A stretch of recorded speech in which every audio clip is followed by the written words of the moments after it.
소개를 쭉 받아서 제 마음이 좋습니다. 고맙습니다. 기도는 사실 우리 모두가 일찍부터 뭔지 모르지만 우리 안에 그 열망이 있어서 기도를 하고 있고 나름대로 다들 배우고 있고 그렇게 했다고 생각해요. 제가 신앙생활 시작한 지 10대 때 교회 나가고 한 1년 지나서 16살이나 뭐 7살 때 제 마음에 금식을 해야겠다는 생각이 들어서 가족들한테 말을 안 하고 그냥 혼자서 안 먹을 때 되면 슬쩍 나갔다가 들어오고 이렇게 이제 어머님이 나중에 이상해가지고 너 왜 그러냐 나중에 이제 결국 얘기는 했는데 가끔 생각해보면 그 나이에 무슨 마음이 있어서 그때 사흘간 어쨌든 그래서 금식을 집에서 했어요. 사흘간 하고 했더니 뭘 깨닫는지 얘기 좀 해보라고 하는데 그때 알긴 뭘 알았겠어요. 아무것도. 그러나 어쨌든 제 안에 그런 마음이 이렇게 어린 마음에도 그런 기도하고자 하는 마음이 있었다고 하는 것 자체가 참 이거는 정말 하나님 우리에게 주신 마음이다라는 생각이 듭니다. 그러고 보면 누구한테 배워서가 아니고 그분께서 우리 각자 이끌어 주시고 필요에 따라서 우리를 배우게 하시고 또 기회를 만들어 주시고 그런다라는 생각이 듭니다. 오늘 시간은 차 목사님하고 저하고 술 친구는 못 되고 기도 친구는 되는 것 같아요. 매년 어느 게 더 가까운지는 모르겠는데 매년 어쨌든 열흘씩 또 일주일씩 같이 침묵을 하면서 보내는데 그때 이렇게 서로 침묵 가운데서 뭐 많이 얘기하지도 않고 기도하니까 침묵하니까 그런데 거기서 든 이 정이 말이죠 보통이 아닌 것 같아요. 침묵 가운데 서로 어떤 느껴지는 서로에 대해서 이렇게 느껴지고 신뢰가 되어지고 그 느낌은 좀 특별하다는 생각이 되집니다. 같이 기도하는 사람들끼리 하는 도반이라고 하죠, 도반. 네, 여러분들과 함께 이 시간 강의보다는 같이 좀 기도하는 시간 갖자, 침묵하면서 같이 기도하는 시간 갖자라는 그런 느낌. 네, 같이 오늘 함께 할 수 있어서 누구나 특별히 또 저에게 이런 기회를 주셔서 한 얼마 동안 쭉 이걸 생각하면서 제 안에 또 깊은 은혜도 있고 또 깨달음도 주셔서 저한테는 또 소중한 시간이었습니다. 네, 서로를 향해서 우리 이미 다 같이 소개했는데 오늘 함께하는 여러분들 향해서 같이 한번 마음을 손을 한번 합장하고 같이 서로에게 같이 인사 나누고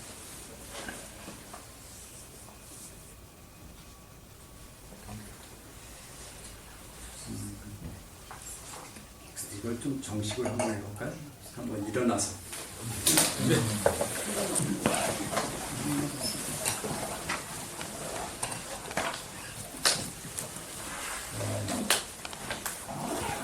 마세키티 신부님이 계신 그 스노메스를 제가 2번 피정을 갔다 왔는데 거기서 절하는 게 참 인상적이었습니다.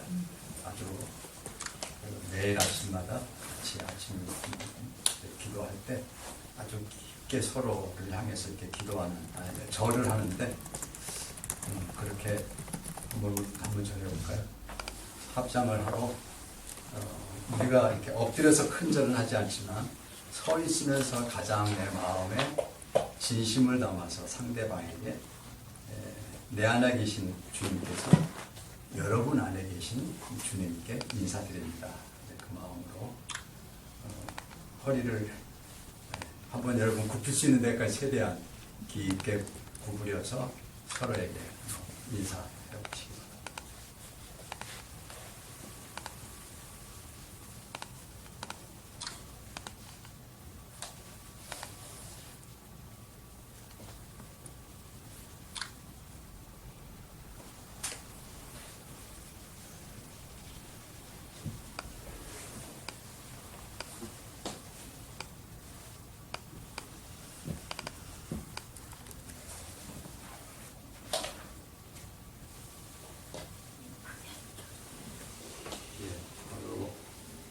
관상기도에 대한 기본적인 안내도 한번 안 드리고 이렇게 좀 실습을 했는데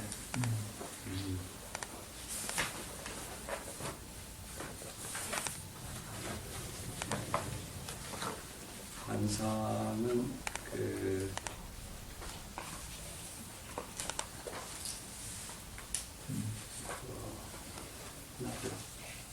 성 바실레이오스 글 하나 올려주실래요? 이 자료에 맞아요. 여기 자료가 있는데 첫 번째에 있네요.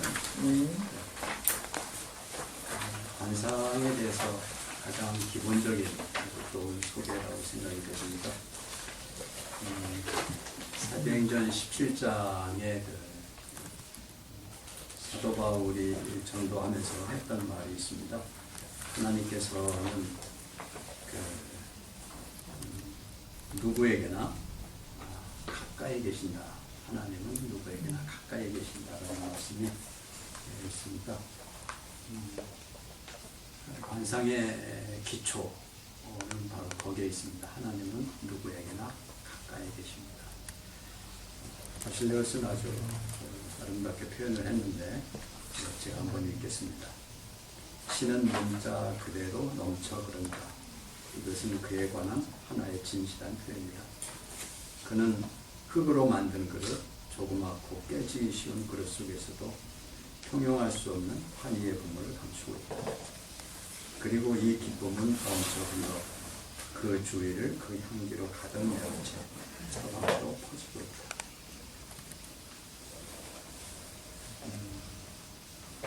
그의 존재로부터는 빛이 빛난다. 그는 가끔 내적인 즐거움을 억누를 수가 없어 가슴을 열고 눈물과 고함과 몸짓으로 이를 보여준다.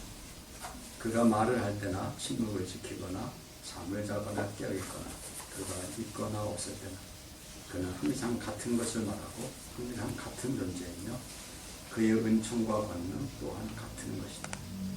그의 실존, 그를 떠올리는 모습 또는 그가 곁에 있다고 생각하는 느낌이나 단순히 그가 존재한다는 느낌은 어떤 다른 것, 피조되지 않은 어떤 것, 고요하고 모든 곳에 스며있는 어떤 것을 전해준다. 그는 본성이고 성스러움이고 완전자이며 은총이 완전한 신이다. 그는 그릇된 말을 행하지 않고 일을 만들지도 않고 사물들이 제자리에 진행하도록 한다. 그는 말하지 않고 행동한다. 그는 비평하지 않고 단지 사랑한다. 그는 우리의 습관적인 반응의 영역에서 벗어나 있다. 당신이 그를 친다 해도 그에게 닿지는 못한다. 그는 그것을 벗어나 있다. 당신이 그를 찾는다면 당신이 어디에 있건 그는 당신 곁에 있을 것이다. 그는 오직 당신만을 위하여 산다.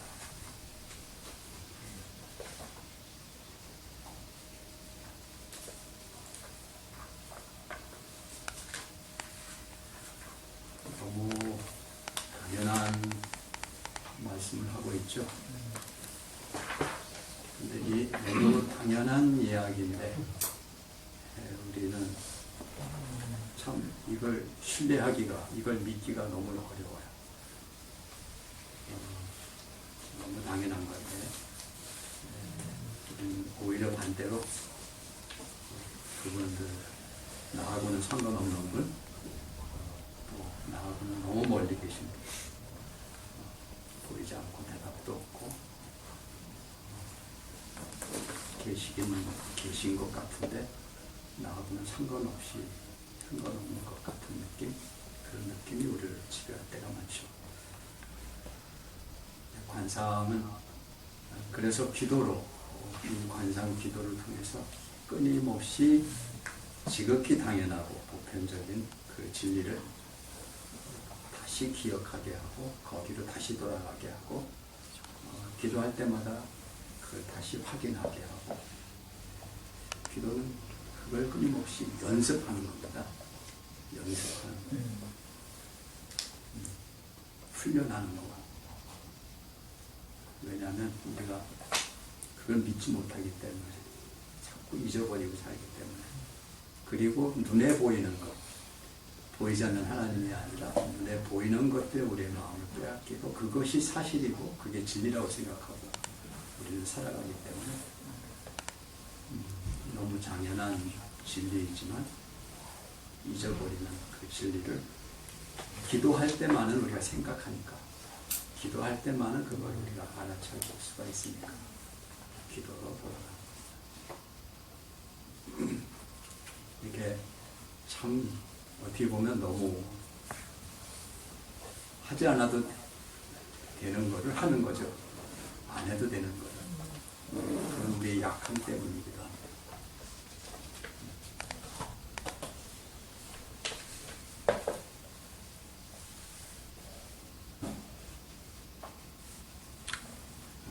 까비르는 우주 모든 것은 한 가지 사랑으로 관통하고 있다. 이렇게 말했습니다. 그것을 몸으로 느끼는 것이 왜 이리 힘든가? 몸으로 느끼는 게 왜 이리 힘든가?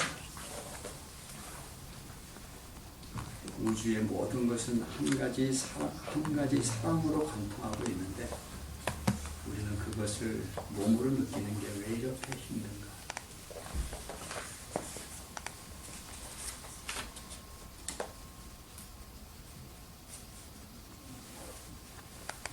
관상은 다른 말로 말하면 한마디로 말하면 여는 겁니다. 자신은 내 마음을 여는 것. 세상을 향해서는 우리가 열려 있는데 하나님을 향해서는 우리가 마음을 닫고 있어요. 우리 안에 온갖 상처, 기억들, 어두운 기억들, 여러 가지 것들이 우리 마음을 계속 자꾸 방어하고 닫고 우리 마음에 대해서 상처와 여러 가지 방어 기제로 꽉 차 있죠. 관상은 우리 그 마음을 조금씩 여는 거예요. 그분께 개방성, 열림,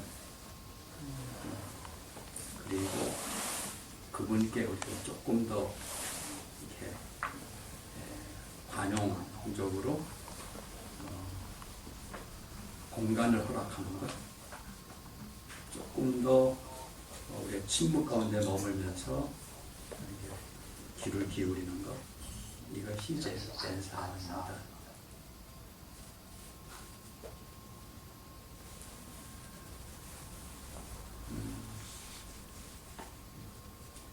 우리가 열려지는 것만큼 좀 우리가 현존에 머물 수가 있습니다.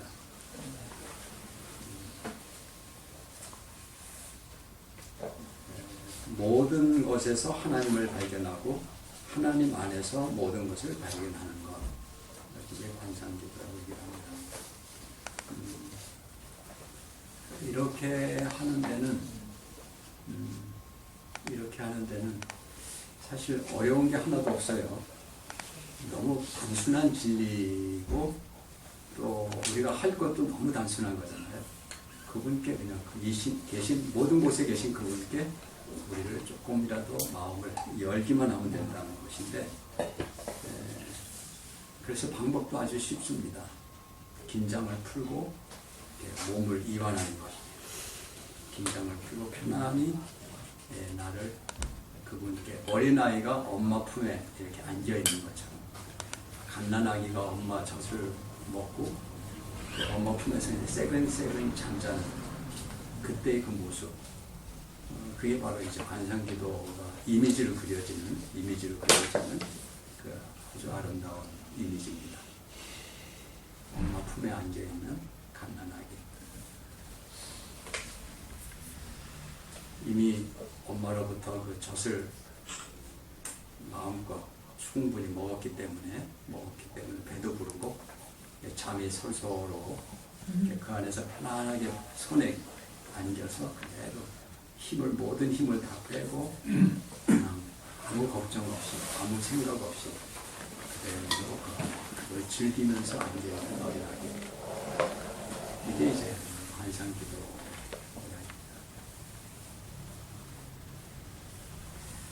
우리 어렸을 때 배운 거는 긴장하고 열심히 깨어서 해야 되는 것으로 훈련받았는데 오히려 정반대 모습이죠.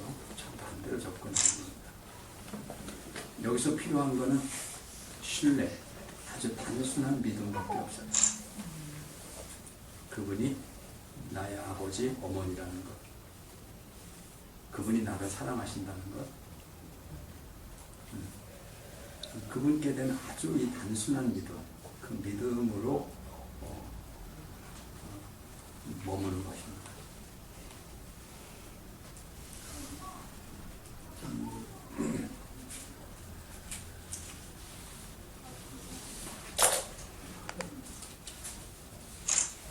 잠깐 아까 함께 같이 우리가 마음을 바꿔서 앉아서 서로를 향해서 인사할 때하고 일어서서 우리 마음을 이렇게 모두어서 마음을 열고 이렇게 상대방에게 진심으로 이렇게 절을 했을 때 느낌이 좀 다르셨죠. 그 마음으로 이 코너를 우리가 바라보고 이 코너를 바라보는 그 눈을 가지고 또 우리가 살고 있는 일상에 옆에 있는 사람들 또 사물들을 바라봤는데 그 느낌들이 어떠셨는지 한번 좀 잠깐 나누는 시간 갖겠습니다. 새롭게 발견된 게 있으셨는지 몇 분 나눠주시겠어요?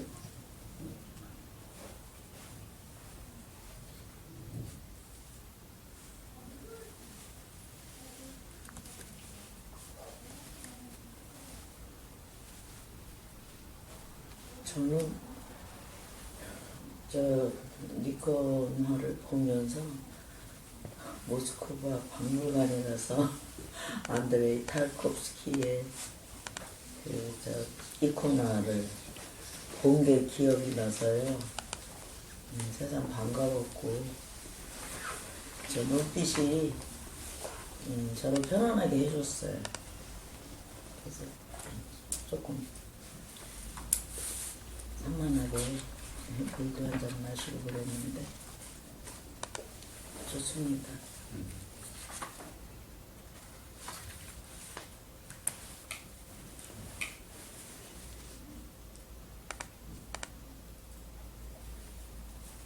앉아서 두 손을 모으고 서로 인사할 때도 존중에 대한 마음, 사랑에 대한 마음이 느끼지만 서가지고 최대한 스케줄 인사하는 때 더 소중한, 좀 간절한 어떤 그런 같은 마음이 들었고 너무 좋았습니다. 한 가지 오겠지만 춤의 정신을 잡게 먹었으니 빈속염은 정말 말씀하신 대로 춤이 쓰려고 춤을 못 쓰려도 조금 아쉬웠어요. 그래도 맛은 보았기 때문에.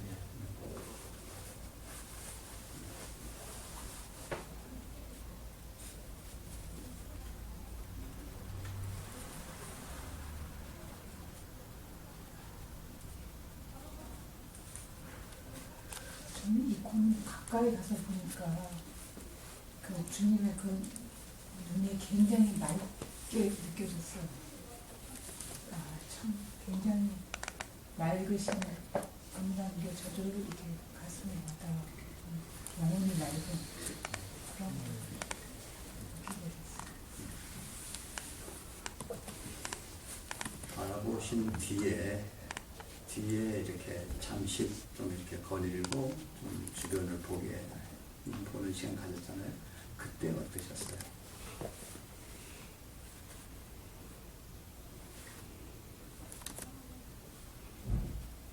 혹시 다른 걸 느끼시는 분 계시나요?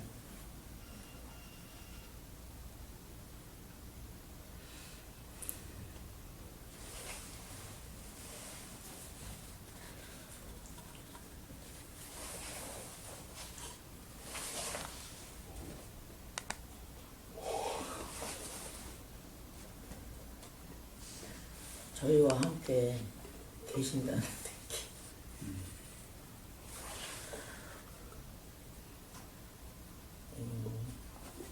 지금 끝까지 함께 하겠다고 하신 주님의 말씀도 생각났고요. 그래서 늘 제 곁에 있을 것 같다라는 저는 마음을 갖고 있는데요. 이 바실레이오스의 이 말씀도 지금 부자님이 말씀해 주셨지만 하나님이 아무것도 원하시지 않는데 그냥 우리는 주님께 우리 열어두고 하나님께든 어쨌든 열어두고 자연스럽게 저희가 호흡하면 되는데 뭔가 그렇게 요구를 받은 것 같은 그런 어쨌든 강박적인 그런 것도 많다고 생각을 해요. 평소 다른 저도 포함해서. 그래서 그런 지금 말씀 읽어주시는 거 들으니까 맞아, 그냥 편안하게 진짜 김밥도 많이 먹어서 좀 잠도 좀 오고 하는 그런 느낌을 진짜 엄마 젖을 엄마 품면서 실컷 먹은 아기처럼 그런 푸근한 마음이 저는 사실 들어요. 그런 게 이런 거 아닐까. 예. 왜 우리 옛날부터 내려오는 얘기 중에 그 돼지의 눈에는 돼지만 보이고 그 성인의 눈에는 성인으로 보인다 말이 있잖아요. 그게 이콘을 우리가 바라볼 때 이콘이 예수님의 이콘을 보는 거에 가장 핵심은 눈을 보는 겁니다. 다른 것도 보지만 그 눈이 굉장히 중요한데 눈을 바라볼 때 우리가 이제 마음의 눈으로 처음에는 우리가 저기에 박물관에 있는 이콘이 여기 있네. 이성적으로 옛날의 기억이 떠오르고 옛날 생각들이 이렇게 지배를 하죠. 이게 그거네. 이렇게 확인하고 이건 이제 우리가 머리로 생각으로 기억으로 보는 건데 이제 그것이 가슴으로 와닿게 눈으로 보게 되면 눈을 마주칠 때 우리 가슴으로 마주치게 되는데 내 가슴과 상대히 그 예수님의 눈을 보면서 여기서 일치가 일어나면서 그 눈이 예수님의 눈을 바라볼 때 우리도 예수님의 눈이 돼버리는 거예요. 그리고 그 눈이 내 가슴에 들어와서 내가 예수님의 눈처럼 그 똑같은 마음과 눈으로 다른 사물들을 이렇게 보게 돼요. 이게 변화가 일어나는.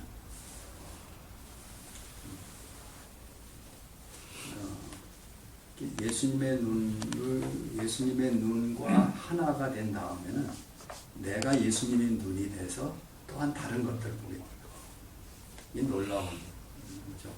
이게 이제 관상이 다른 게 아니라 우리가 하나님 안에 계속 이렇게 하나님의 눈, 하나님의 마음에 이렇게 계속 젖어들면서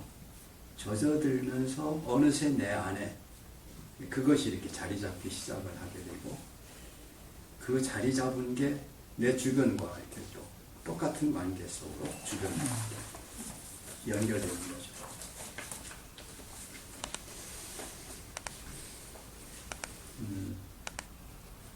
그리고 관상이라는 게 특별한 게 전혀 아니라는 거죠. 우리 본래의 창조된 본래의 관계 속에 들어가는 것. 근데 그걸 기도할 때는 생각나는데 기도할 때 벗어나면 또 이제 눈에 보이는 것들의 마음을 빼앗기긴 하죠. 그래서 관상 기도는 기도하는 시간 처음에는 기도하는 시간이 관상이 중요한데 점점 기도하는 시간이 중요한 게 아니고 그냥 그것이 이렇게 생활하고 이어진다는 거예요. 자연스럽게 이어지게 되는 거예요. 그래서 특별히 기도 시간에 내가 기도한다는 느낌보다는 내가 참 먹고 자고 일하고 하는 모든 게 그냥 기도와 삶과 이것이 점점 이렇게 가까워지는. 기도는 어떻게 보면 좀 더 맨숭맨숭할 수도 있죠. 점점.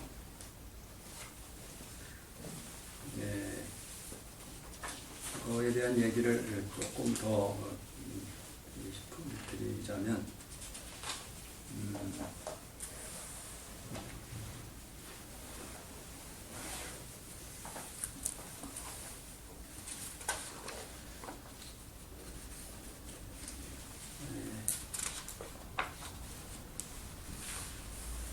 저의 경우를 들고 조금 더 일반적인 경우들은 기도는 사실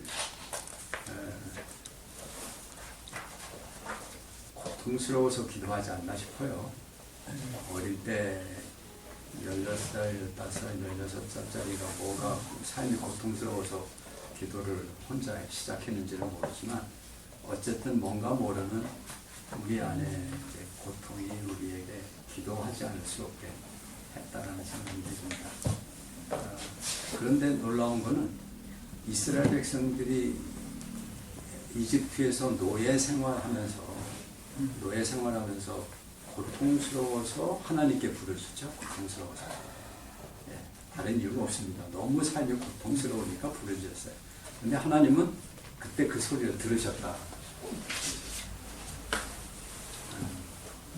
또 그때만이 아니라 광야를 지나면서 뭐 물이 없어서 하나님께 원망하기도 하고 지도자를 원망하기도 하고 그랬는데 그런데도 그때도 하나님은 그 소리를 들으셨다는 말이 계속 성경에 나옵니다.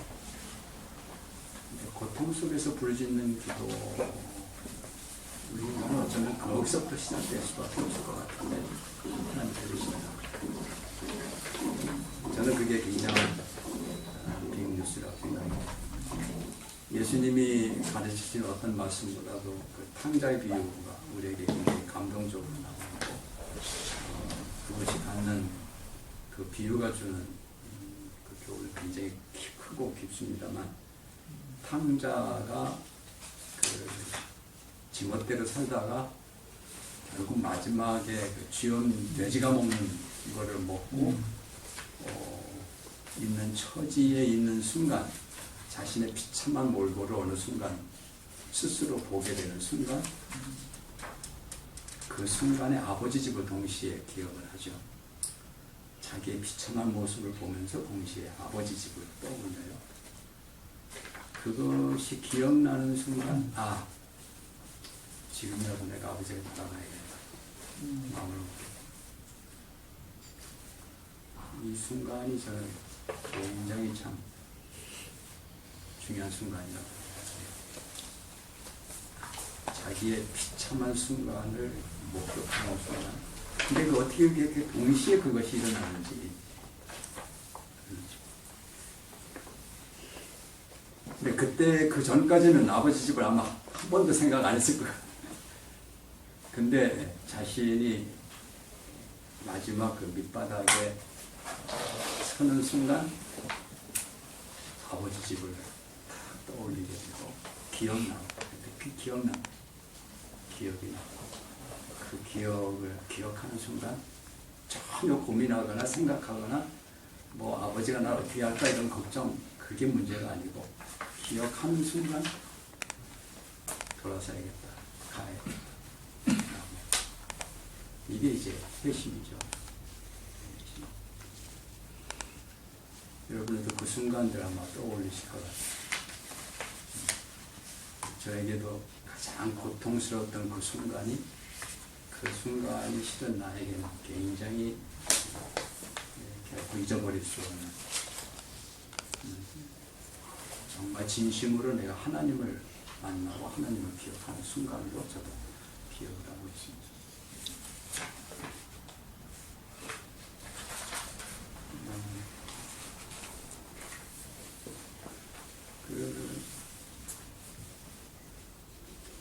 우리가 이제 또 보통 많이 이제 그러고 기도할 때는 아마 일을 하면서 목회를 하면서 또는 이제 열심히 일을 하면서 그 일을 더 잘하기 위해서 하나님께 은사도 구하고 능력도 구하고 또 이제 구하면 또 그분이 또 우리에게 응답해 주시고 도와주시기도 하시고 그러니까 이제 삶 속에서 많이 하나님 의지로 기도를 하는데 이때는 기도도 많이 하지만 동시에 우리 애고도 많이 작동되는 것 같아요. 기도를 열심히 하면서 또한 동시에 내 마음속에는 이렇게 열심히 기도하고 하면은 하나님 뭔가 좀 더 주시겠지, 또 예쁘게 봐주시겠지, 또 이렇게 하면 또 하나님이 더 좋은 재능도 능력도 주시겠지. 이런 것들이 이제 계속 이렇게 거래가 돼요. 그래서 영적인 길에 들어서는 사람들이 생각이 항상 다 좋은 게 아니에요. 예. 기도 많이 한다고 다들 거룩한 건 아니에요. 그와 동시에 다른 마음도 동시에 같이 자라요. 이게 같이 순수할 수가 없어요. 이 가장 문제 많이 일어나는 데가 은사 많이 일어나요. 예. 능력 큰 교회, 부흥하는 쪽에. 또 뭐 영적인 이런 일들 한다고 하는 사람들, 이런 쪽에 일한다고 하는 사람들이 안에 많은 문제들이 일어나죠. 거기에 큰 교회 목회하는 분들이 다 거룩한 거 아니잖아요. 하나님이 그들에게 재능 주시고 은사도 주시고 뭐 이렇게 해주시는 건 사실이기도 하지만은 그와 동시에 인간이 거기서 우리는 또 다른 것도 동시에 움직이고 있는 거죠.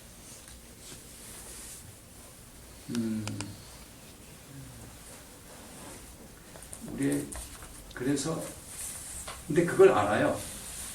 모르는 게 아니고 자기는 그게 있는 걸 알죠. 일어나지만 그걸 자꾸 영혼을 파는 거죠. 파우스트의 이야기처럼. 파우스트 이야기는 굉장한 이야기입니다. 실은 영적인 얘기예요. 단순히 문학으로만 보면 안 됩니다. 문학을 깊은 영적 가르침을 꿰뚫고 있는 거죠.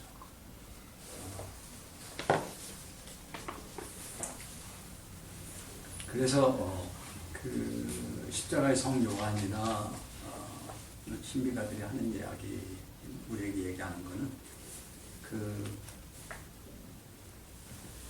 전혀 어떤 이유 없는 기도, 사심 없는 기도. 그래서 관상 기도는 자기가 기도하면서도 기도하는 줄을 모르는 기도를 해야 된다라고 하는 거죠. 자기가 기도한다는 걸 알고 있으면 이건 이미 자기 마음이 한편에 나누어진 거예요. 내가 기도하면서 내가 기도하고 있다는 걸 모를 정도로 그저 그냥 앉는 거죠. 어떤 내가 깨달음을 얻기 위해서 기도 자리에 앉는 것도 아니고 이거 앉아서 내가 기도를 더 열심히 해서 내가 더 뭔가 거룩해져야겠다 이런 이유가 있는 것도 아니고 아무런 이유 없이 동기 없이 그냥 그분 자리에 그냥 앉는 것. 사랑의 동기 이외에는 아무것도 없는. 기도하는 사람의 그 자리가 굉장히 애틋하고 좋고 달콤하고 꼭 그래서가 아니고 그냥 앉는 거죠. 그냥 무심한 그런 기도를 얘기를 합니다. 금강경에 나오는 주제가 웅무소주의 생기심이라고 하는 유명한 말이죠. 마땅히 아무 이유 없는 그 마음을 내라. 뭔가를 바라고 하는 게 아니라 당연한 그 마음을 내라라는 붙들림 없는 마음을 내라고 하는 건 그렇고. 그런데 우리가 하나님을 찾는데 뭐가 이유가 있는 건 아니잖아요. 그런데 이유 없는 이유가 있어요. 우리 안에 그를 찾지 않으면 안 되는 우리가 태어날 때부터 갖고 있는 우리 안에 그걸 갖고 있죠. 그리움. 머튼이 말하는 그 그리움이 우리 안에 있는. 그래서 그냥 기도 자리에 앉는. 어린아이도 아까 너는 다리 밑에서 주워왔다는 얘기를 우리가 재미있게 했는데 근데 그 어린애가 지금 내 엄마가 친엄마가 아니라는 사실을 알 때 그 얘기를 그냥 옆에 사람이 장난으로 한 거지만 그 말을 듣을 때 충격을 받고 내 엄마 찾아가야겠다. 내 엄마 찾아가야겠다 하고 집을 나서잖아요. 그 어린애가. 저도 그랬었는데. 엄마 찾아 3년. 엄마 찾아 어린애가 나간단 말이죠. 이게 이제 엄마에 대한 것, 우리 하나님에 대한 것과 마찬가지입니다. 저는 신학생 때 뭐더니 명상의 시에서 새들이 우는 것도 개가 짖는 것도 이게 다 하나님에 대한 그리움이고 사랑 때문이다 라는 말이 굉장히 인상 깊게 그때 들어와서 계속 그게 제 안에 오랫동안 머물렀던 것 같아요. 모든 사물, 모든 존재가 신에 대한 그리움, 하나님께 대한 사랑과 그 그리움을 갖고 있다는 것. 우리의 기도의 동기는 이제 그것이죠.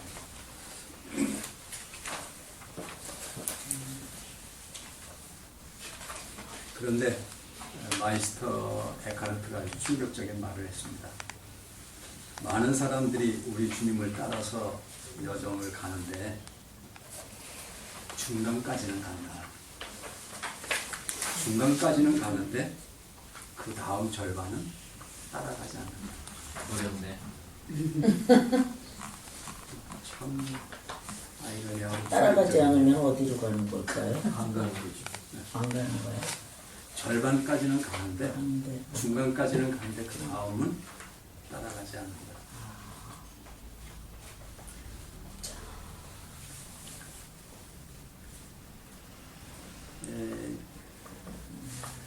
제가 교회를 개척을 대전에 이제 한 시골 쪽에 좀 산 밑에다가 개척을 했는데 거기가 바로 식장산이라는 큰 산이 바로 안에 있고 포도원이 쭉 있고 한 지역이었어요. 조금만 나가면 아주 산 골짜기로 들어가는. 새벽 기도를 마치고 자주 가는 산 골짜기로 갔어요. 새벽 기도 끝나고 나서 6시에 그 산속으로 들어가니까 얼마나 좋은지 이걸 혼자 즐길 수가 없어서 교회 청년들을 새벽 기도는 오지 말고 새벽 기도 끝나는 시간에 와라. 나랑 산책가자. 청년들을 불러 모아서 이제 같이 산책을 갔어요. 산책을 가서는 여기서부터는 차에서 내리자마자 침묵이다. 그냥 2시간 동안 그냥 혼자 그냥 각자 그냥 편안하게 거닐다가 만나자. 그러고 1시간, 2시간 이렇게 거기서 머물다가 이제 해가 떠오르는 걸 보면서 이제 돌아오고 하는데 너무 그게 좋아서 그 뒤에는 이제 그러면서 제 자신의 마음이 열리고 제 안에 제가 정말 바뀌는 게 느껴져요. 변화되는 게. 그걸 조금 더 오래 갖고 싶어서 그다음에 이제 하루 종일 산에 등산을 가기 시작했는데 혼자 하루를 이제 월요일 날마다 산에 등산을 주변에 있는 산을 갔다가 그러다가 그 다음에 바뀐 게 이제 기도원에 하룻밤은 더 자야겠다. 이제 월요일 저녁은 잠자고 그리고 그대구는 이제 그 다음날 집으로 돌아오는 거죠. 목회하면서 여러 해를 그렇게 했어요. 나중에는 이제 천안의 디아코니아로 가서 월요일날 가서 하룻밤 자고 화요일날 집으로 돌아오고 그 다음부터는 한 주간이 그냥 너무 쉽게 가고 목회가 즐겁고 그런데 어느 순간 저한테 교회도 그냥 이제 외적인 어려움이 없고 안정됐고 재미있다라고 느꼈는데 어느 순간 제 안에 근데 이게 전부인가? 하는 생각이 이게 다인가? 내가 하고자 했던 게 내가 찾고자 했던 게 이게 전부인가? 그러면 이게 아니면 내가 뭘 더 할 수 있을까? 이게 아니면 내가 더 뭐 할 수 있을까? 근데 여기서 뚫고 나가야 될 것 같은데 그걸 할 능력이 제 안에 없는 거지라. 내 안에는 그 이상은 어렵다라고 하는 제 한계를 어느 순간 아주 통감을 했어요. 문제는 외적인 어려움도 아니고 경제적인 어려움도 아니고 뭐 앞에 뭔가 어려움이 있으면 그걸 뚫고 나가겠는데 외적인 게 아니라 그 한계가 나라고 하는 순간을 그거를 알아차리는 순간 손도 하나 까딱할 수 없는 그런 마음이 들더라고요. 그때쯤에 제가 이제 냉랭해 있으니까 교회 안에도 이런 문제가 생겨요. 작은 문제가 하나 발생을 했는데 처음에는 그럴 수도 있지 하고 넘어갔는데 갑자기 주일날 설교 준비하면서 이제 이게 끝이구나. 이게 끝이구나. 더 이상 목회하고 더 이상 할 의미가 없구나. 더 이상 내가 뭘 할 수가 없구나. 이게 마지막이다라는 생각이 마지막 설교를 하게 되더라고요. 그냥 마지막 설교를 했어요.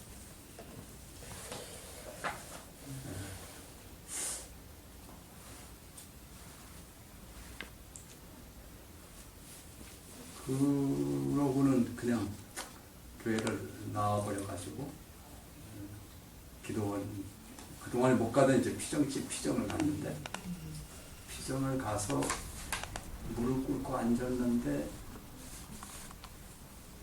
이게 내가 처음으로 기도하는구나라는 생각이 들어요.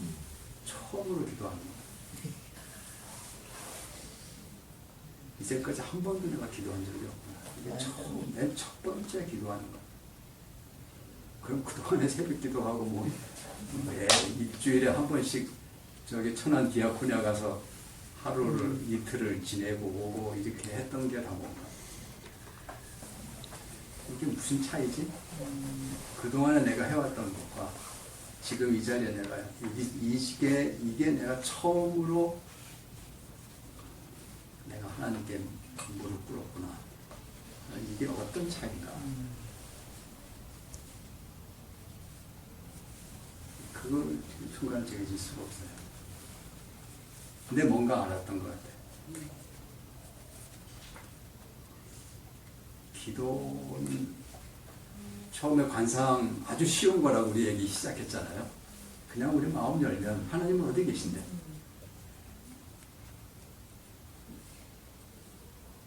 근데 어디 계신 그 하나님을 우리가 보지 못한다는 거죠. 보지 못한다. 신뢰하지 못한다는 거죠. 그때 처음 내가 무릎 꿇고 하나님께 기도한다라고 했던 거를 저는 아주 명확하게 그 차이를 기억을 하는데 그동안에 제가 늘 기억했던 거, 기도하면서 했던 모든 거는 제가 설교할 때나 기도할 때나 모든 어떤 일을 중요한 일을 결정을 할 때 사실 제 이성과 상식과 제가 알고 있는 신학적 것, 제 양식 이런 것들이 절대적인 기준이었다는 거예요. 그리고 거기에 자신이 없으면 어떤 신학자들이 어떤 얘기를 했는지 책을 통해서 확인하고 다른 분들이 그걸 확인하고는 맞아 라고 하면 그대로 이제 밀고 나가면서 모든 일들을 해왔는데 실은 한 번도 하나님의 뜻을 진심으로 물었거나 내 마음을 열고 그분께 온전히 그분께 기울여 듣는 그런 적이 없었던 거죠. 그거를 키팅 신부가 아주 명확하게 설명을 했는데 우리의 의식이 몇 단계가 있다는 거예요. 의식이. 우리의 가장 일반적인 우리가 살아가는 의식은 일상의식, 일상적인 의식인데 우리의 상식적인 것들이죠. 이성적으로 판단하고 결정하고 근데 그보다 더 깊은 의식층이 있는데 그 의식층은 영적 의식층이라 영적인 의식층, spiritual consciousness 레벨이라는 거예요. 영적 의식. 이게 이제 하트의 영역이라고 말할 수 있습니다. 우리의 마인드의 영역이라면 이건 하트의 영역. 너희가 더 깊은 그 골방으로 들어가 하나님께 기도하라고 할 때는 이 스피리추얼 하트의 이 영적 의식 가슴으로 하나님 앞에 하나님과 만나는 우리가 이콘 앞에 섰을 때 우리가 그분의 눈을 바라보면서 마주치려고 했던 그 의식층입니다. 이때는 우리의 마인드에서 좀 벗어난 거죠. 우리의 생각보다는 가슴으로 바라보고 가슴으로 느끼고 가슴에 오고 그보다 더 아래 깊은 곳에는 이제 하나님이 거주하시는 의식, 하나님, 이건 여기는 의식층이라고 말할 수는 없는 거예요. 하나님의 현존에 머무신.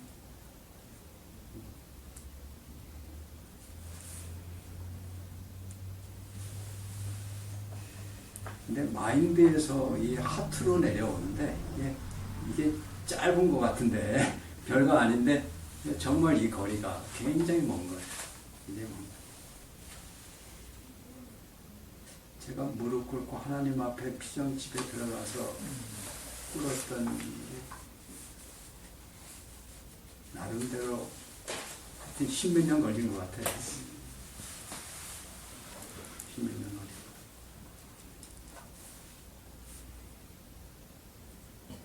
그때부터 이제 기도가 뭔가를 알기 시작했고, 기도를 적극적으로 기도를 배우기 시작했고, 정말 내가 앞으로 이제는 내가 옛날 삶으로 돌아갈 수 없다라고 하는 그 반환점, 전환점에 내가 그 분명한 그 전환점에서 섰던 것 같아요.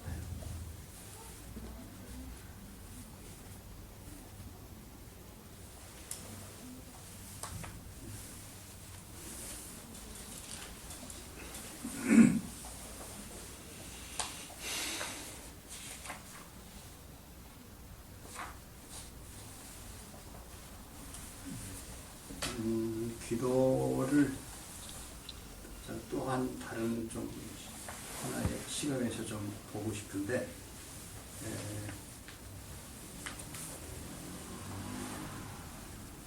우리가 살고 있는 시대는 이렇게 우리의 모든 관계가 수평적 관계잖아요.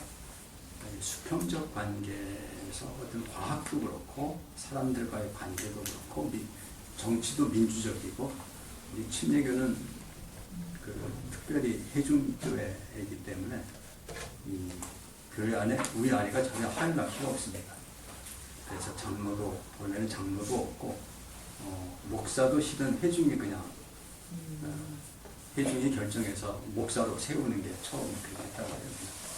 그래서 필요한 공부는 신학교 가서 공부 시켜오게 하고, 그리고 그 목사를 임명하는 거는 그 교회의 해중이 정하는 거예요.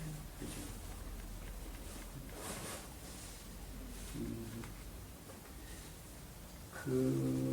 근데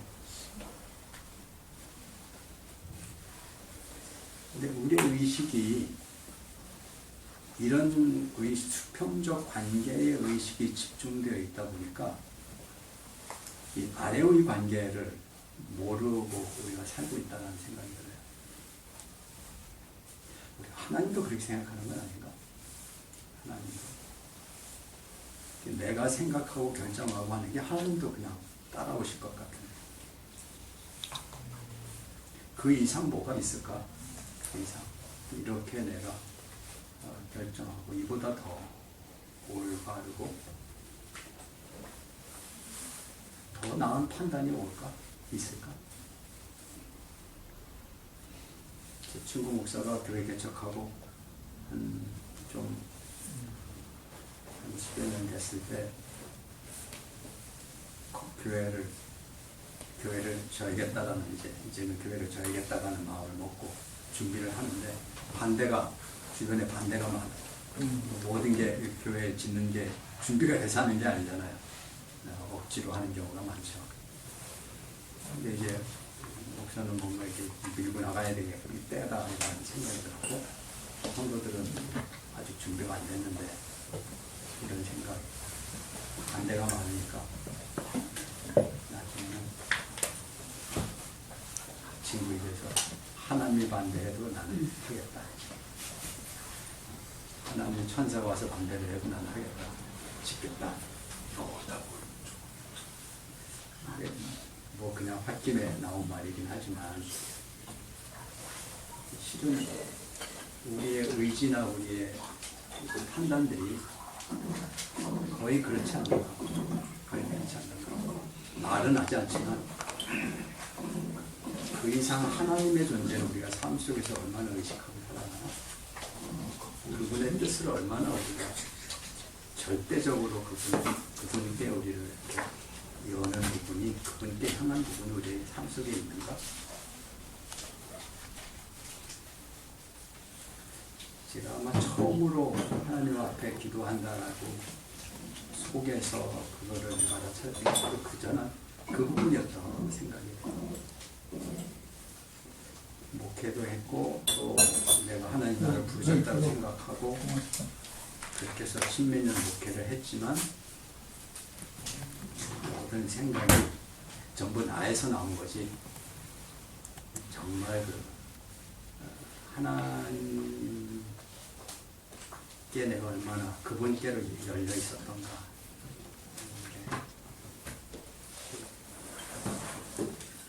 제 모습. 기도는 그런 의미에서 보면 하나님과 수직적 관계를 내 삶에 가장 중요하게 이 수직적 관계를 우선으로 한다는 거예요. 하나님과는 관계라고 설명하잖아요. 관계잖아요. 관계. 근데 이 관계가 너무 이게 하늘과 하나님과에게 연결하는 이 통로가 있긴 있는데 너무 희미해. 보일 듯만 하고 대부분은 이 수평적 관계 속에서 모든 것들이 다 되어가. 나중에 하나님이 인감만 받는 방식 어떻게 보면 기도로 수평적 관계도 중요하지만 그보다 더 중요하게 분명하게 생긴 기도는 이 수직적 관계를 통로를 크고 분명하게 세우는 것이 기도라고 생각합니다. 어느 순간 우리가 삶의 힘을 잃어버리고 의미를 잃어버리고 방향을 잃어버리는 것은 바로 이 수직적 관계의 문제라고 생각합니다.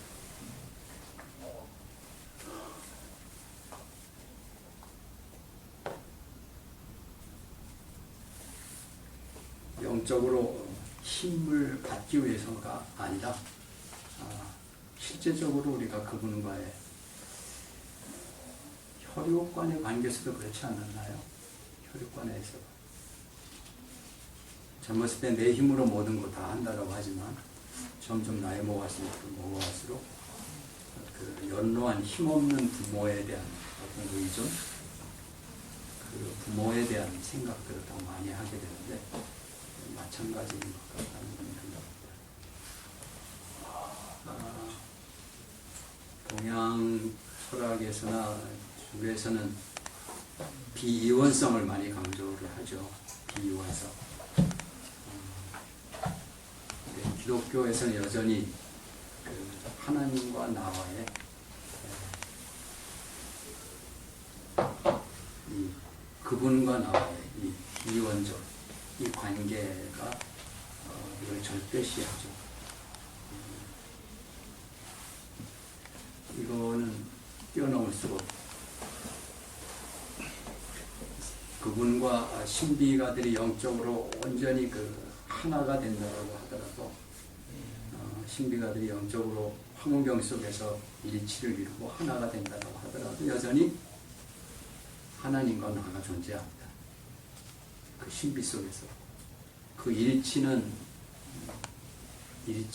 관계에서의 일치지, 물이 물과 물이 합해지듯이 그런 완전한 그런 일치는 아니죠.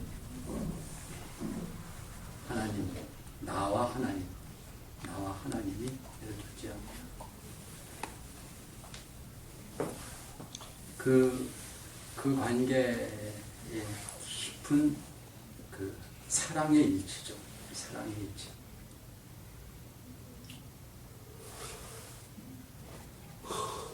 그래서 이거를 하나로 그냥 뭉뚱그리는 게 중요한 게 아니고 그분과 나와의 이 관계, 그 관계의 통로가 또 관계의 끈이 어떻게 사랑으로 온전히 하나가 되는가. 하나. 그 안에서는 그 하나님에게서 나도 절대적이고 나에게서 하나님도 절대적이고 그런 관계죠. 양쪽 다 대문자를 쓰는 거예요. 니, 나와 너. 사랑으로만이 하나가 되는 관계.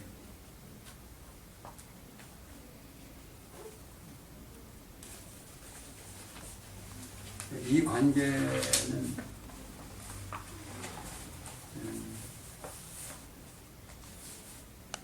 비원성을 얘기하는 데는 어떤 깨달음을 강조하기 때문에 주로 좀 메마르다라고 할까? 기독교인은. 근데 기독교인들은 사랑 안에서 일치를 이루어가기 때문에 기도하는 분들은 눈물이 많아져요. 저도 본래 눈물을 아무리 슬퍼도 울 줄 모르는 사람인데 어느 순간부터 기도하면서 제 안에 눈물이 많아지더라고요. 그만큼 아마 제가 이렇게 많이 머리에서, 저는 머리형인데 가슴으로 좀 저도 조금씩 많이 열리지 않았나, 가슴이 열리지 않았나 싶어요. 뭉클뭉클하게.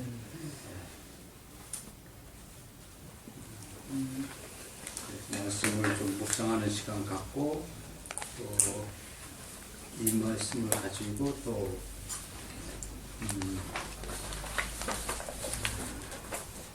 하나의 문장, 하나의 단어 가지고 하는 만트라기도 이어서 좀 갖고 그리고 이어서 향신기도를 같이 좀 해보는 시간 갖도록 하겠습니다. 그러니까 이번 시간은 말씀을 묵상하고 그걸 가지고 한 단어로 만트라 기도를 하고 그리고 이어서 흥신 기도까지 쭉 이어서 해보는 시간.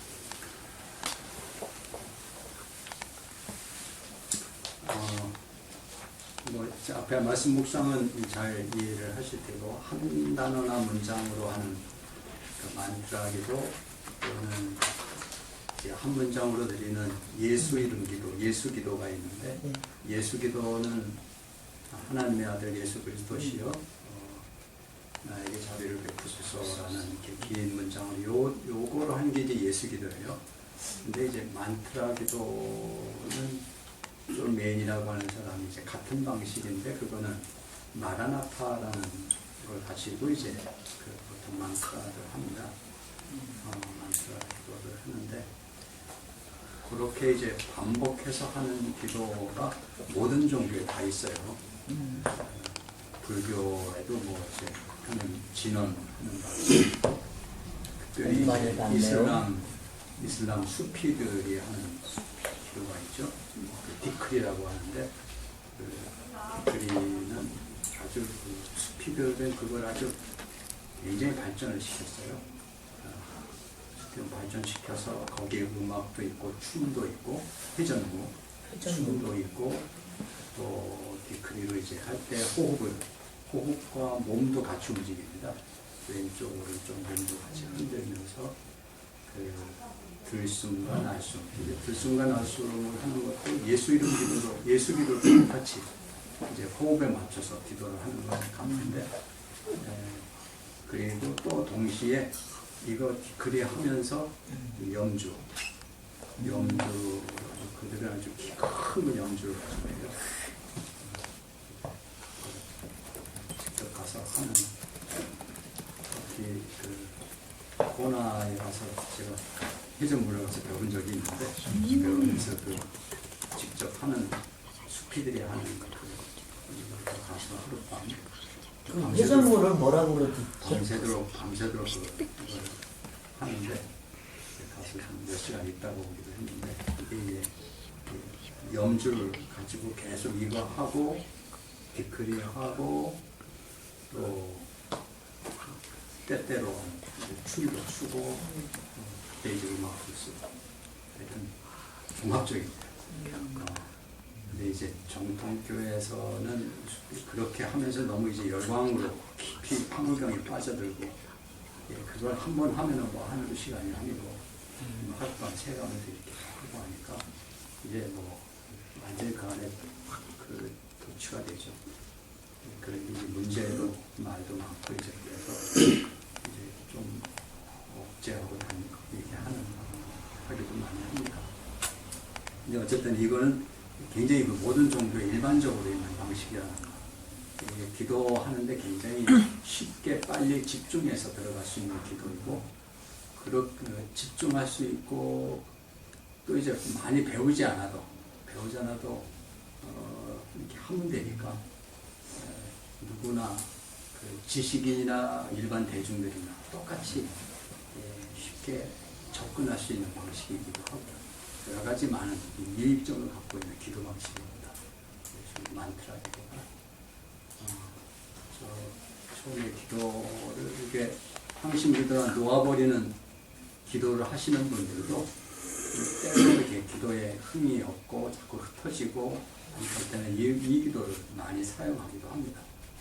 그래서 또 일하면서 길거리 걸으면서 운전하면서 하기 좋은 기도이기도 하고 모든 것을 속에서 그러니까 요거를 이제 말씀을 묵상하고 그다음에 만트라 그 중에서 내가 아무거나 내게 다가오는 단어 문장을 중요하게 다가오는 거를 가지고 가슴에 안 품고 그걸 가지고 계속 이제 반복해서 입에서 놓치지 않는 거예요. 입에서 놓치지 않게 계속 하는 겁니다. 속에 안에서. 집단으로 할 때는 이제 소리 내서 합니다. 집단으로 소리 내서 하지만 혼자 할 때는 그냥 입 안에서 속으로만 계속해서 움직이면서 이제 하죠. 생각으로 하는 게 아니에요. 생각으로 하는 게 아니라 실제 입 안에서 계속 말로 합니다. 그렇게 또 하고. 근데 이 기도는 여러분들이 많이 응용할 수 있는 게 말씀을 읽다가 이게 중요한 어떤 말씀은 우리가 잠시 묵상하고 이해하고 놔버리잖아요. 버리고 그냥 잊어버리잖아요. 생각 속에만 두든지. 근데 만트라 기도를 여러분이 좀 활용을 하면 어떤 거는 일주일이고 한 달이고 그냥 가슴에 그걸 계속 갖고 하는 거예요. 그게 만트라고 하고 싶고. 화두가 그런 거죠. 화두는 그걸 질문으로 가지고 가는 거예요. 물음으로 가져가는 거예요. 물음으로 가져가는 게 굉장한 파워가 있어요. 계속해서 이게 뭔가 만나가 그거죠. 이게 뭐지? 만나라는 뜻이 이게 뭐지? 말씀을 붙들 때 만나처럼 이게 뭐지? 내게 다가온 것. 이게 뭐지? 라고 만나라고 그리고 그걸 계속 가슴에 품고 하는 거예요. 한 달이 두 달이. 그러면 어느 순간 내 안에서 머리가 아니라 안에서 내 안에서 답이 오요. 이게 이제 화두 방식입니다. 우리가 말씀을 묵상할 때도 질문으로 묵상을 하고 물음으로 가지고 가는 거, 만트라를 물음으로 가지고 가면 훨씬 더 깊이 있게 그것을 내가 내 안에서 소화해 나가시면 그게 이제 바로 체득해 가는 거죠. 체득. 단순히 지적으로만이 아니라 그 많더라기도 하고 가나소라고 같은 비슷하고. 이제 같은 흐름이 있다 그런 의미라. 그러니까 제가 연결시켜 볼 수 있다는 거죠. 만트라 기도도 있으니까 만트라 기도를 그런 물음으로 내 안에 다가온 말씀을 가져가 보라는 거죠. 만트라 기도하고 예수 기도하고 다른 거죠. 지금 뭐야 다른 거예요. 네. 만트라는 실제로는 이거는 존 메인이 영국의 성공이신 분인데 존 메인이 이제 발전시켰고 예수 기도는 이제 러시아 정교 쪽에서 이제 쭉 내려오는 쪽이고요. 그 만트라 기도는 약간 유념적인 방법이라고 할 수 있나요? 당신 기도는 유념적이라고 이렇게 좀. 예. 근데 그 경계가 좀 애매한데 그것도 이제 생각으로 가져가는 건 아니에요. 만트라도. 만트라 생각으로 가져가는 건 아니에요. 유념이 아니라 무념의 유념이랄까 이런 좀. 근데 실은 이게 우리 영어는 마인드와 하트가 딱 분리되어 있는데 우리나라의 마음은 사실 이게 같이 들어가 있어요. 근데 같이 들어가 있다는 게 뒤섞여서 혼란도 있지만 장점도 있습니다. 그거를 분리하지 않고 같이 본다고 하는 거죠. 면에서는 왜냐하면 양쪽 다 사실 우리 다 필요한 부분이거든요. 지성 쪽도 필요하고 이렇게 가슴에도 필요하기 때문에 마음이 이 두가 우리나라의 마음이 동양적으로 함께 같이 보는 것도 이게 동양적 방식인 것 같아요. 완전히 분리하기보다는.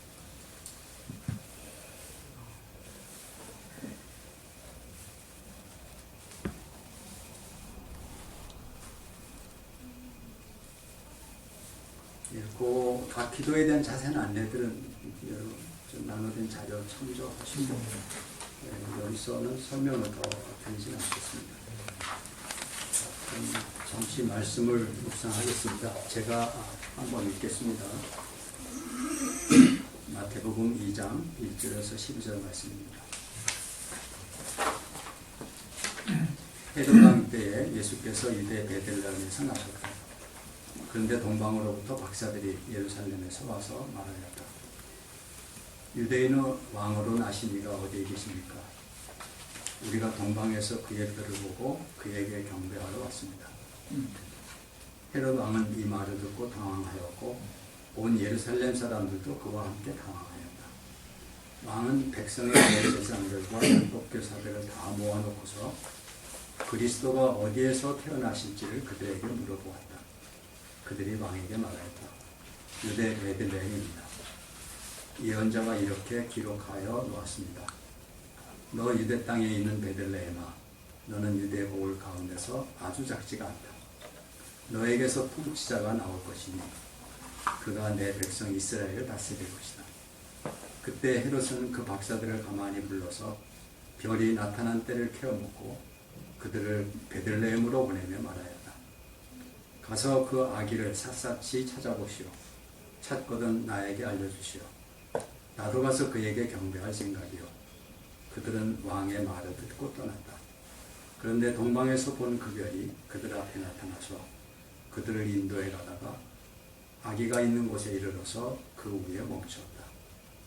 그들은 그 별을 보고 무척이나 크게 기뻐하였다.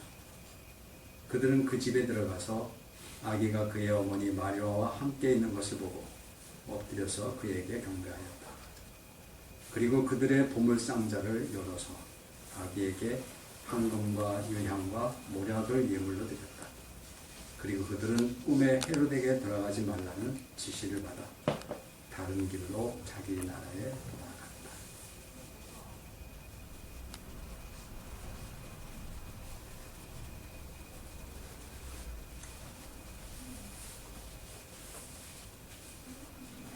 혹시 여러분의 눈으로 다시 한번 읽어보시면서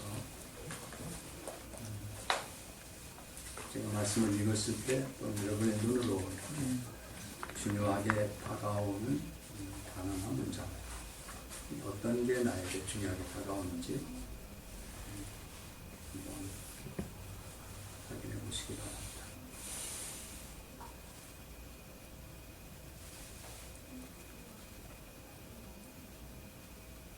그에게 그것이 나에게 어떤 의미를 갖고 있는지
여러분에게 다가온 단어나 문장을 한번 소리내서 읽어줘 보시기 바랍니다.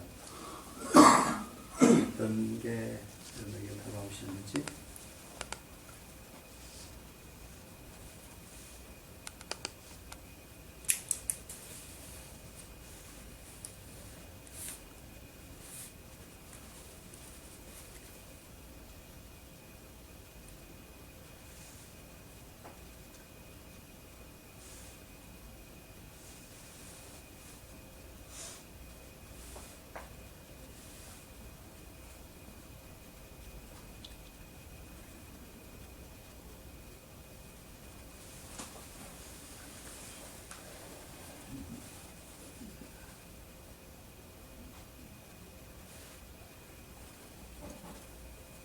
아직 성탄절도 멀리 남았는데 그런 표현, 그 단어를 좀 말하는 얘기시죠? 예. 네, 그 표현은 그 우리가 중별로 이렇게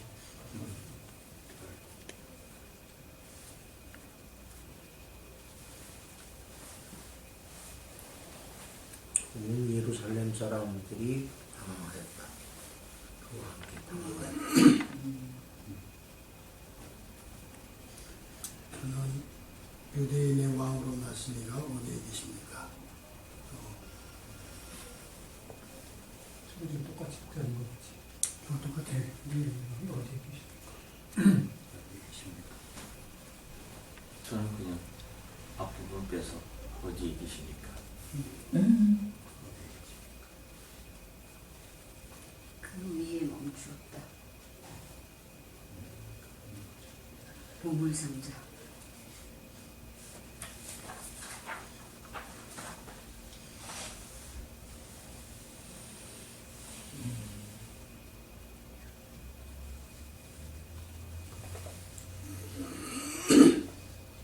네, 말씀 묵상하거나 또 만트를 할 때 그대로 좀 가져가셔도 되고요. 실은 그게 화두에서는 그 단어 자체에 의미를 두지는 않습니다. 화두는 오히려 좀 말 안 되는 걸 가지고 화두로 삼잖아요. 생각에 머물지 않도록, 생각하지 못하도록 일부러 그렇게 하는데, 우리는 어떤 우리가 잡히는 그 부분을 그냥 기도 가운데 계속해서 곱씹으면 우리는 그 자체가 또 기도가 되기도 하니까, 제가 오늘 이 본문을 택한 거는 조금 의도가 있습니다. 우리 관상과 좀 연결시켜서 보기 위해서 이 본문을 택했습니다. 관상과 연결시켜 보려고.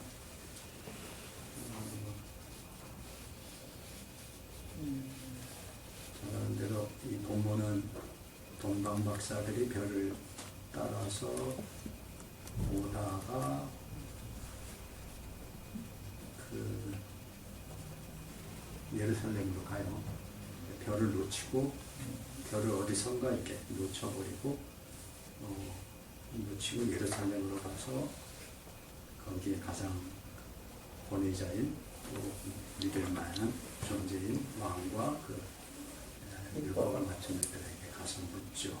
그리고는 그 대답을 듣고 다시 이제 찾아가다가 별을 다시 만나서 마지막에는 결국은 별 때문에 이제 예수님을 만나게 되는데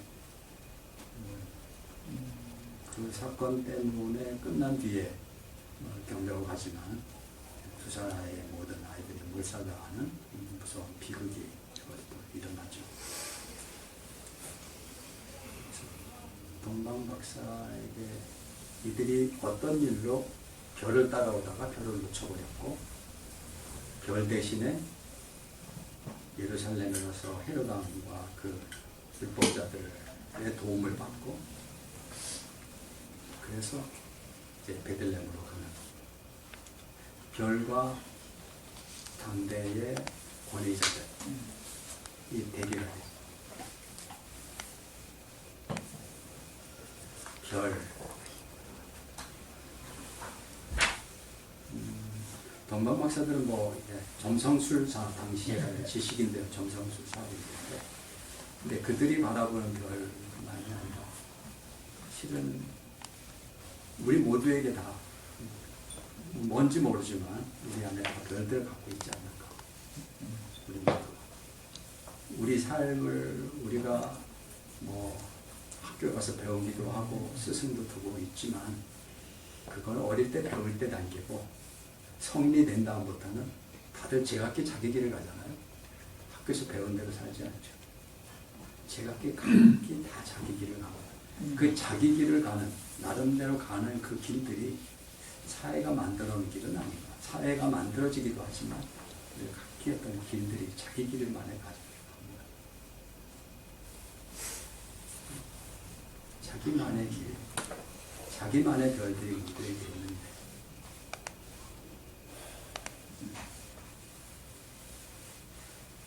그 가느다랗고 희미하고 보일 듯 말 듯 하지만 우리를 이끌어오는 그 별들과 사회 전통, 권위 와 우리들이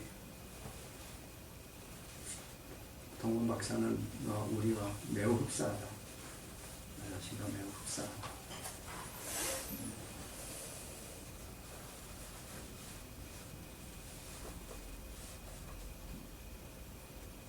별은 하나님 우리에게 심어주신 어떤 것이라고 생각이 되십니다. 관상은 그거를 만나고 그거를 신뢰하는 방식이라고 저는 생각이 들어요.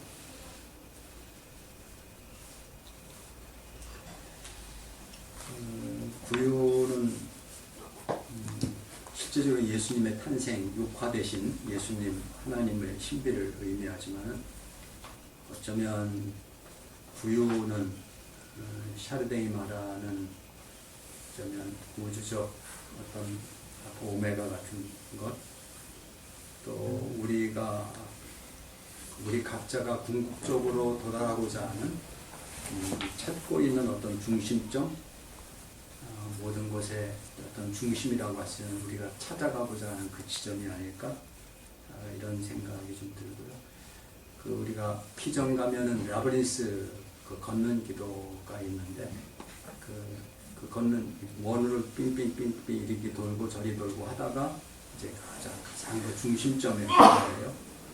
중심점에 도달했다가 다시 이제 밖으로 나오는 그런 게 피정집에 있는데 그거는 어떤 그 어쩌면 예수님의 어떤 구유 같은 것, 시발 그런 것이 아닌가. 근데 이게 그 중심으로 들어가고 나올 때 자꾸 길을 잃어버려요. 빙빙 돌고 헛돌기도 하고. 요번 피정하면서는 여름 피정할 때 한 분이 그 중심을 향해 가다가 도저히 갈 수가 없어 중간에 이렇게 지쳐서 쓰러지는 알 수도 없는 뭔가 그냥 작은 라브린스인데 뭔지 모르게 가다가 이제 더 이상 걸어갈 수 없는 자신한테 지쳐지는 겨우 거기서 다시 돌아오는 그 자신의 삶과 그 라브린스와 이렇게 연결되면서 힘들어했던 한 분의 고백을 얘기죠. 행성에도 중력을 끌어가는 중심이 있듯이 우리 삶도 우리를 끌고 가는 중력의 그 중심점이 있지 않는가. 그런 여기서 상징적으로 보여주고 있는 막 구유 같은 거 생각이.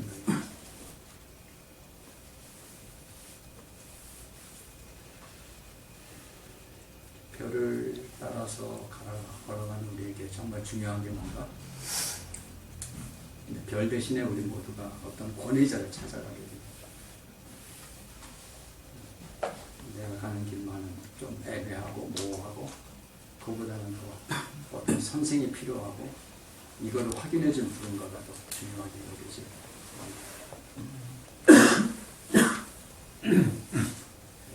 이 말씀은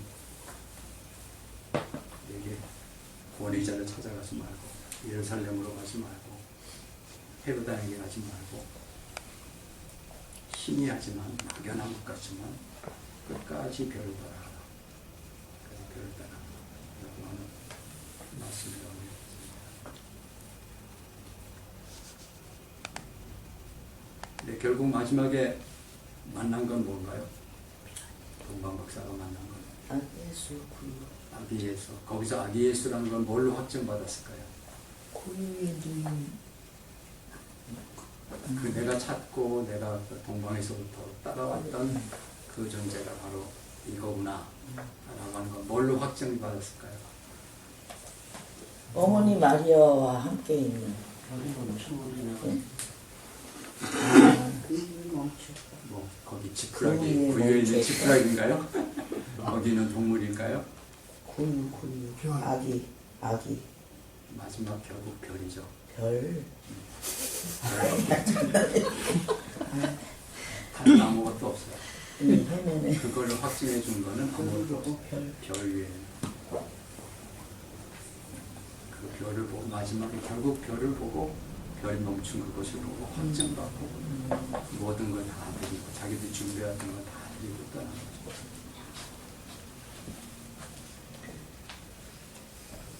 우리 여성도 저는 마찬가지라고 생각이 우리가 가보자 하는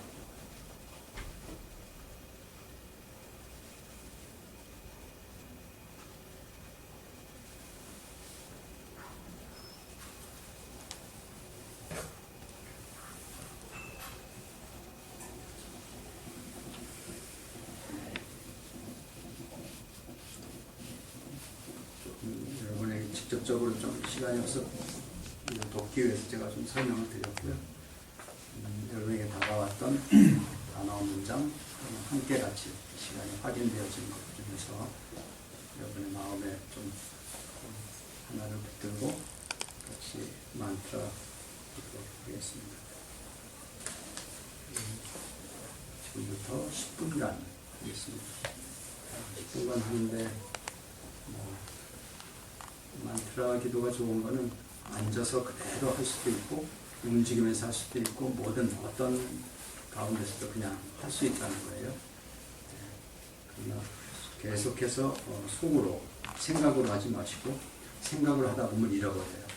말로 하면은 입에서 계속 입으로 하면은 놓치질 않습니다.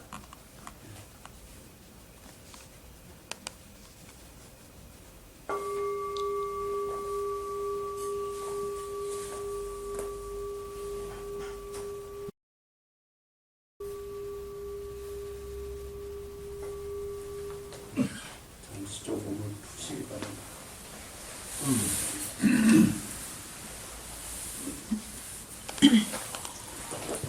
자, 요거에 이어서 제가 하나 우리가 몸기도를 시작했기 때문에 같이 몸기도를 하나 좀 더 할까 합니다.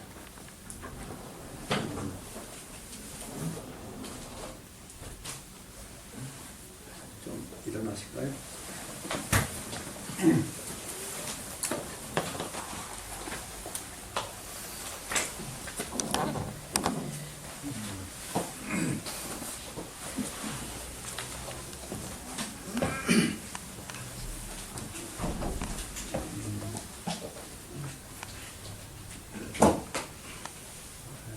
기도는 따로 기도로 이렇게 분류를 몸기도라고 해서 분류를 해서 그런데 기도 자체 안에 이렇게 몸기도가 좀 포함되어 있죠. 무릎 꿇는 것. 무릎 꿇는 것 자체가 어쨌든 몸을 움직이는 거잖아요. 뭐 걸어 다닐 수도 있고, 노렌스 같은 경우는 설거지 하면서도 기도한다라고 말도 하기도 하는데, 그러나 우리가 또, 뭔가 우리가 마음을 모두기 위해서는 몸이 같이 따라가게 마련입니다. 몸이 같이 따라갈 때 기도가 훨씬 깊어져요. 아주 깊어져요. 그 안셀름 블룸이라고 하는 동방정교의 대주교가 한테 어떤 젊은 청년이 찾아와서, 굉장히 열성 있는 청년이 찾아와서는 막 그 교회가 타락했고 말도 안 되고 너무 고뇌적이고 막 한참 그 비판을 쏟아부고 다 듣고 나서 그 안셀름 블룸이 자네한테 하나 더 과제를 드리겠다. 해보겠냐? 이렇게 해보겠다고. 지금부터 한 달 동안 집에 돌아가서 매일 100번씩 청년해요. 매일 100번씩 청년해요. 그러고 나서 다시 한 달 후에 보자. 한 달 후에 찾아왔는데 얼굴이 확 달라서 아주 그 겸손해지고 부드러워지고 그 속에 있던 분노가 싹 사라지고 그 안셀름 블룸의 우리나라에 번역된 책이 기도에 대한 책이 하나 보셨을 텐데 그분이 했던 말이 아주 인상적입니다. 이제 우리나라의 특별히 동양 쪽에 있는 이 절, 천주교에서도 가끔 사용하는 우리가 피정 때마다 이 절을 하는데 아주 반응이 좋아요. 힘들지만 아주 좋았더라는데 절을 하는데 조금 의미를 두어서 하겠습니다. 몇 가지 단계로 나눠서 할 텐데요. 일단 먼저 우리가 쉽게 여러분의 지금 기도, 향심 기도했던, 우리가 기도했던 그 마음을 그대로, 그 마음을 그대로 여러분 마음에 품고, 품은 상태에서 절을 한다라는 느낌으로 먼저 이렇게 무릎을 꿇으시기 바랍니다.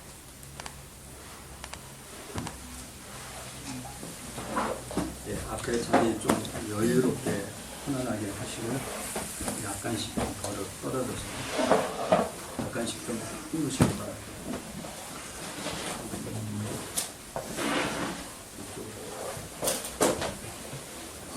좀 공간을 좀 넓게 띄우시고.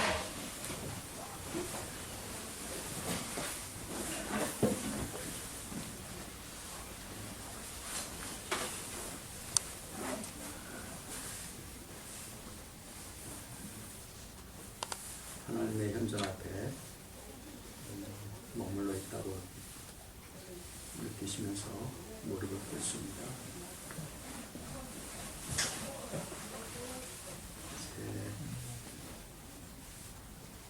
그 자세에서 두 손을 가슴에 합장을 합니다.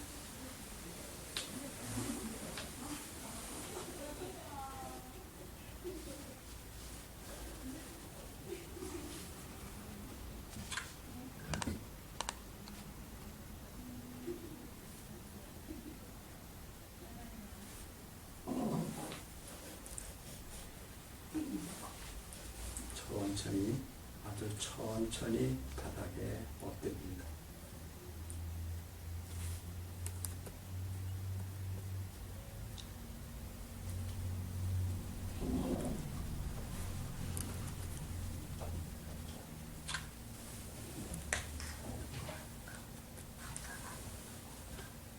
나는 주님 앞에 짐을 나르는 동물과도 같습니다.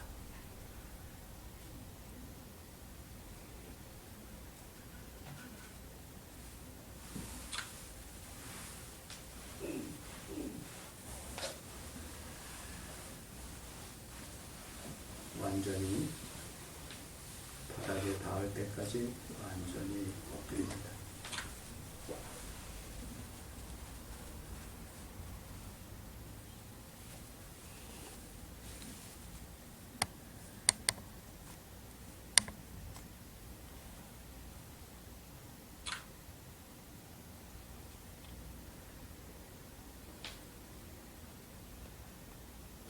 완전히 엎드려서 바닥에 엎드려서 십자가 모양으로 온 몸을 쭉 펴입니다.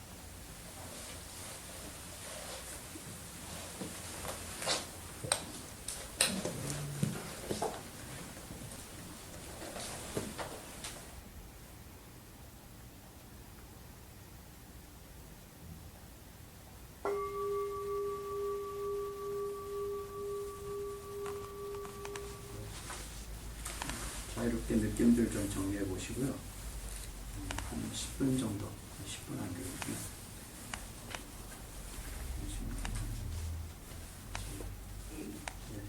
그래도 하여튼 잠깐 여러분이 좀 머무는 시간, 정리하는 시간 가지시고, 혹시 그러면서 질문이나 같이 좀 나누고 싶은 깨달음 같은 게 뭐 있으면 그것도 이렇게 좀 메모해 보시기 바랍니다. 그 시간에 같이 좀 나누는 시간 갖도록